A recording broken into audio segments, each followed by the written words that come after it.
Hello बच्चों। तो आज हम लोग बेटा एक बहुत कॉमन टॉपिक पढ़ने वाले हैं जिसका नाम है मिडिल टर्म स्प्लिट, है ना। क्या होता है ये मिडिल टर्म स्प्लिट ना बेटा? ये मिडिल टर्म स्प्लिट जो है बहुत कॉमनली हर क्लासेस में देखा जाता है। नॉर्मली 8 से शुरू होता है और अप टू 11 12th लाइफ में चलता रहता है मिडिल टर्म स्प्लिट कहीं बहुत जगह पे, है ना। इवन तुम इंजीनियरिंग करोगे तो भी मिडिल टर्म स्प्लिट एक कहीं ना कहीं आएगा। तो कैसे करना है, क्या होता है मिडिल टर्म स्प्लिट, वो आज मैं टॉपिक डिस्कस करने वाला हूँ तुम लोगों के साथ। तो सबसे पहले मैंने यहाँ क्वेश्चन लिखा है x² - x - 2, है ना। तो कैसे किया जाता है बेटा, मैंने यहाँ थोड़ा सा लिख दिया है। देखो कैसे किया जाता है ना, इस लास्ट वाले नंबर को उठाते हैं और इसको x² के कोफिशिएंट से मल्टीप्लाई करते हैं, है ना। अब बहुत बच्चे पूछ रहे होंगे सर ये कोफिशिएंट क्या है? बेटा कोफिशिएंट है किसी भी वेरिएबल के आगे जो नंबर लिखा होता है उसको कोफिशिएंट बोला जाता है, ठीक है। किसी भी वेरिएबल के आगे जो नंबर लिखा रहता है ना उसको कोफिशिएंट बोला जाता है। तो क्या करते हैं ना, इस लास्ट टर्म को उठाते हैं और इसके कोफिशिएंट से मल्टीप्लाई करते हैं x² के कोफिशिएंट से। तो x² का कोफिशिएंट कितना है? 1 है। तो मैंने यहाँ 2 × 1 किया। आंसर कितना है मेरा? 2, है ना। उसी आंसर जो भी मल्टीप्लाई करके आता है ना उसी का हमेशा एलसीएम लेना है। जो मल्टीप्लाई करके आता है उसी का एलसीएम लिया मैंने। एलसीएम लेके क्या आया? 2 और 1 एलसीएम आया। अब करना क्या है बेटा, देखो फर्स्ट नंबर को ऐसे ही लिख दो और इस लास्ट नंबर को भी ऐसे ही लिख दो। अच्छा, मिडिल टर्म है, मिडिल टर्म मतलब बीच वाला नंबर। अब बीच वाले नंबर की क्या करना है हमें कि बेटा जो मिडिल टर्म स्प्लिट है ना, बीच वाले नंबर को बहुत इजीली से तोड़ना है हमें, है ना। और कैसे तोड़ना है कि मैं कोई दो नंबर अपने मन में ऐसा सोचूं कि मल्टीप्लाई में अगर उन्हीं दोनों नंबर को कर दूं तो ये बीच वाला नंबर, ये वाला नंबर आना चाहिए बेटा। ये वाला याद रहे, ये वाला नहीं, ये वाला नंबर आना चाहिए मल्टीप्लाई कर दूँ तो। और उन्हीं दोनों नंबर को अगर मैं क्या कर दूँ, एडिशन या सब्सट्रैक्शन कर दूँ तो ये हमेशा बीच वाला नंबर आना चाहिए। अब तुम लोग सोच रहे होंगे सर एडिशन करूँ या सब्सट्रैक्शन करूँ, तो बेटा यहाँ देखो कौन सा नंबर है, साइन है, सब्सट्रैक्शन है। तो इसका मतलब मैं अब दो नंबर ऐसा चूज करूँगा कि जिसको सब्ट्रैक्ट करना पड़े, ठीक है ना। इस वाले साइन से डिस्कस होता है कि सब्ट्रैक्ट करना है या एडिशन करना है। तो सब्ट्रैक्ट करना है, पता चल गया। अब दो नंबर ढूंढो। देखो वो दो नंबर क्या है ना, देखो इन दोनों को मल्टीप्लाई करो तो 2 और 1। देखो 2 और 1 को मल्टीप्लाई किया तो आंसर कितना आया? 2। और इन्हीं दोनों को अगर माइनस करो तो आंसर 1, है ना। तो यानी कि कैसे करेंगे ना, -2x - x ब्रैकेट क्लोज, है ना। तो देखो 1 × x तो बेटा x ही होता है ना। तो x² इस माइनस साइन को अंदर भेज दो तो -2x और प्लस x - 2 = 0। अब बेटा तुम वो बोल रहे हो प्लस कैसे हो गया? बेटा माइनस साइन जब भी ब्रैकेट के अंदर आता है वो सबका साइन अपोजिट कर देता है। जैसे कि ये प्लस में है नेगेटिव में हो गया, ये नेगेटिव है ये पॉजिटिव में हो गया। उसके बाद बेटा तुम्हें क्या करना है कि इनका पेयरिंग करना है, ठीक है ना। पेयरिंग करके क्या करना है ना, देखो इन दोनों का जब पेयरिंग किया तो इन दोनों में से खाली क्या कॉमन आ रहा है बेटा? देखो यहाँ 2 बार x है, यहाँ 1 बार x है, तो 1 बार x कॉमन आ सकता है। यहाँ कितना बचेगा? फिर 1 बार x बचेगा और यहाँ 2 बचेगा। क्यों? यहाँ पे तो एक ही x था, निकल गया वो बाहर। अच्छा प्लस, अब देखो ज़रा इन दोनों में से क्या कॉमन आ रहा है? कुछ भी कॉमन नहीं आ रहा है, कुछ भी कॉमन नहीं आ रहा है, तो 1 कॉमन आ रहा है, मतलब =0, है ना, =0। तो बेटा तुम्हें कैसे पता चलेगा कि तुम्हारा जो आंसर है वो ठीक जा रहा है या गलत जा रहा है ना? कैसे पता चलेगा बेटा? ये जो दो ब्रैकेट है ना, फर्स्ट ब्रैकेट सेकंड ब्रैकेट, हमेशा ये इक्वल होना चाहिए।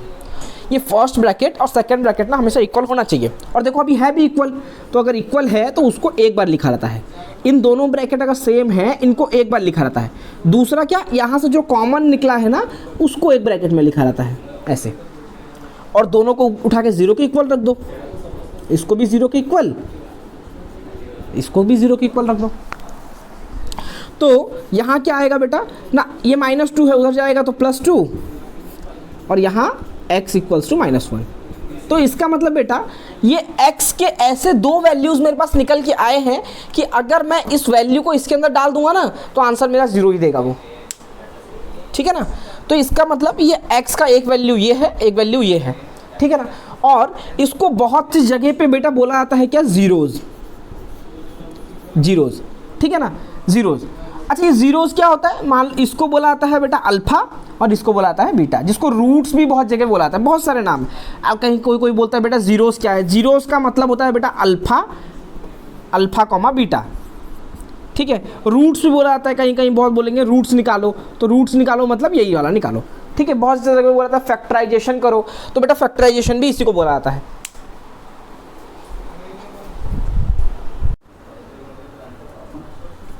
ऑन कर दीजिए।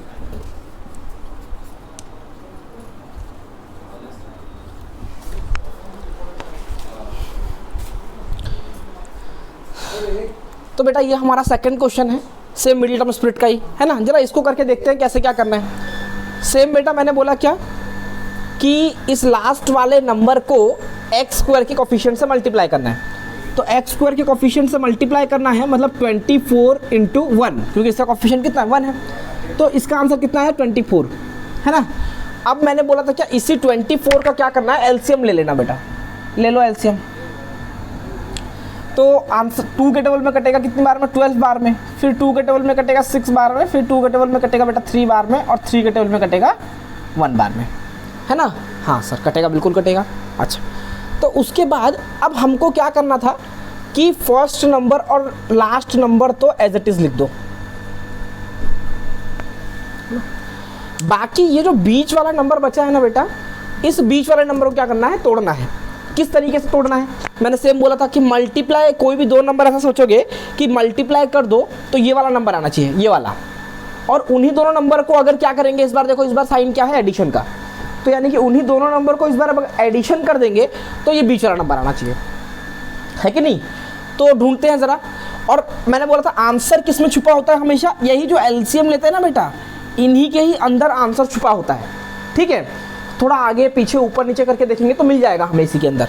तो देखते हैं ज़रा इसी में ही। देखो जैसे कि मान लो मैंने लिया पहले 2 2 4 इंटू 3 2 6, देखो 24 तो आ गया, लेकिन क्या 11 आएगा इन दोनों को ऐड करने से, ज़रा करो तो देखो 10 नहीं, इसका मतलब ये वाला नंबर नहीं है बेटा, कुछ और ट्राई करते हैं ज़रा। अब की ज़रा लो बेटा 2 2 4 4 2 8 8 इंटू 3, अच्छा 24 तो आ रहा है। अच्छा ज़रा इन्हीं को एडिशन करो तो हाँ 11 भी आ गया, लो इसका मतलब हमें वो दो नंबर बेटा मिल गया। क्या नंबर है दोनों ना, 8 और 3, ये दो नंबर हमें मिल गए। तो किस तरीके से लिखना है, देखो इस माइनस साइन को तो ऐसे ही लिख दोगे, ब्रैकेट क्लोज, उसके बाद इस 8x प्लस 3x, क्यों हमें एडिशन करके चाहिए था ना, हमें एडिशन करके चाहिए बेटा, लिख दिया, है ना, एडिशन। उसके बाद क्या करेंगे बेटा, अपना माइनस साइन को अंदर भेज देंगे, इस माइनस साइन को अंदर भेजो, तो -8x -3x, तो अभी भी एडिशन हो रहा है बेटा, माइनस माइनस प्लस होता है ना, अभी भी एडिशन हो रहा है। उसके बाद मैंने बोला था बेटा पेयरिंग कर लेना इन दोनों का, पेयरिंग कर लिया हमने, पेयरिंग कर लिया तो देखो इन दोनों में से क्या कॉमन आ रहा है, देखो इन दोनों में से क्या कॉमन आ रहा है, इन दोनों में से x कॉमन आ रहा है खाली, क्यों, यहाँ 2 बार x है, यहाँ 1 बार x है, तो x -8। यहाँ देखो बेटा क्या कॉमन आ रहा है, देखो 3 के टेबल में 3 तो आता है, 3 के टेबल में 24 भी आता है ना, तो -3 लेंगे कॉमन। अच्छा अब यहाँ साइन मत लो, अच्छा अभी 2 मिनट रुको, है ना, x बच गया माइनस का, है ना, उसके बाद क्या बचेगा प्लस का। अच्छा यहाँ से तो कोई 3 के टेबल में 24 कितनी बार, मतलब 3 यहाँ से भी निकल गया कॉमन, तो 8 आता है सर, इक्वल्स टू 0। अच्छा मैंने बेटा यहीं पर बोला था कि फर्स्ट ब्रैकेट और सेकंड ब्रैकेट हमेशा सेम होना चाहिए, यहाँ तो देखो नहीं है, लेकिन गड़बड़ हो गया यार ये तो, है ना। तो क्या करेंगे, इधर अगर नहीं है तो सेम बनाएंगे, इसको कैसे बनाएंगे, देखो इसके पास माइनस है, इसके पास प्लस, पूरे इक्वेशन में से मैं अगर मैं माइनस कॉमन निकाल लूँगा तो ये वाला साइन माइनस बन जाएगा, और ये पॉजिटिव, और ये माइनस साइन यहाँ, देखो अब दोनों ब्रैकेट सेम भी हो गया मेरा। अगर दोनों ब्रैकेट सेम हो गया तो उसको एक बार लिखेंगे और इस वाले नंबर को एक बार लिखेंगे, इक्वल्स टू 0, है ना। अच्छा तो यहाँ पे क्या आएगा ना, x -8 इक्वल्स टू 0 एक बार, और x -3 इक्वल्स टू 0 दूसरी बार। तो यहाँ x का वैल्यू कितना आ जाएगा, 8 आ जाएगा पहले में, और दूसरे में x का वैल्यू आएगा कितना, 3, है ना। दोनों हो गए, ये दोनों हमारे जीरोस बोल लो, रूट बोल लो, फैक्टराइजेशन करना बोल लो, मिडिल टर्म स्प्लिट बोल लो, सब कुछ बेटा यही है, ठीक है ना। अच्छा एक और क्वेश्चन लिखते हैं बेटा, थर्ड क्वेश्चन हमारा,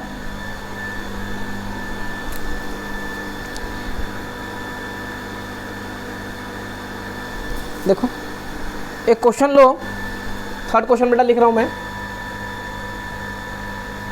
5x²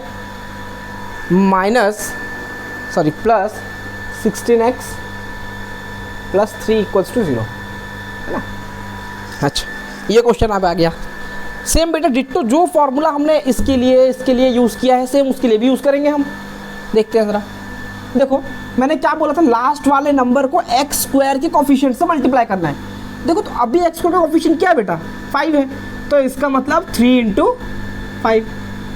आंसर कितना आएगा बेटा, 15। ओके 15 आ गया, ठीक है सर 15 आ गया हमारा, बहुत बढ़िया। उसके बाद मैंने बोला था बेटा उसी नंबर का क्या करना है, एलसीएम ले लेना है। तो कितना आया देखो ना, 15 के लिए आएगा 3 5 5 1। अब क्या मैंने बोला था कि फर्स्ट और लास्ट नंबर को तो एज इट इज लिख दो,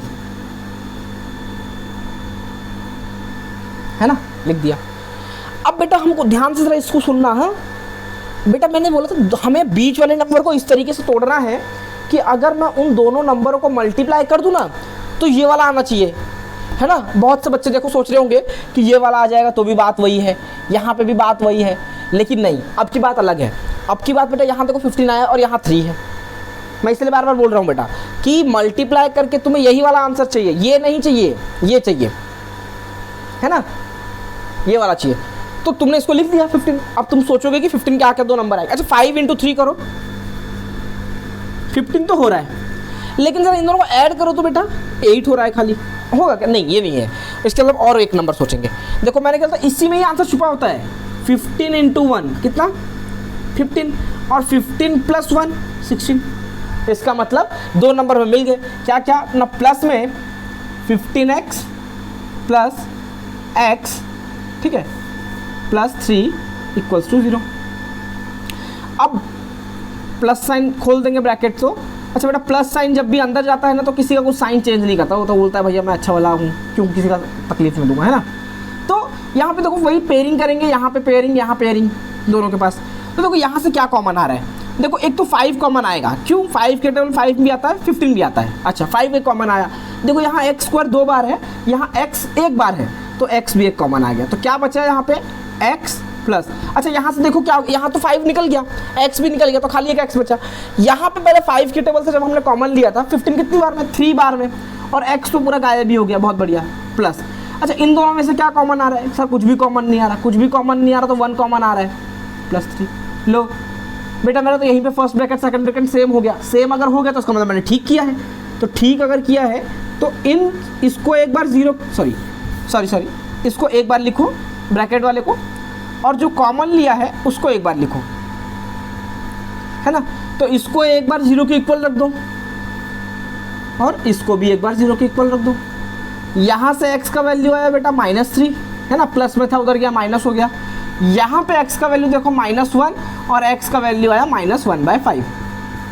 इसका मतलब ये 2 वैल्यू ऐसे हैं कि मैं इन दोनों वैल्यू को अगर मैं इस इक्वेशन में डालूंगा, इस क्वाड्रेटिक इक्वेशन में, है ना, तो क्या आएगा इसमें, आंसर कितना आएगा, 0 आ जाएगा, ठीक है ना। तो आई होप आप लोगों को अच्छा लगा हो ये क्लास, है ना। तो हमारा इतना मिडिल टर्म स्प्लिट के लिए कॉन्सेप्ट है।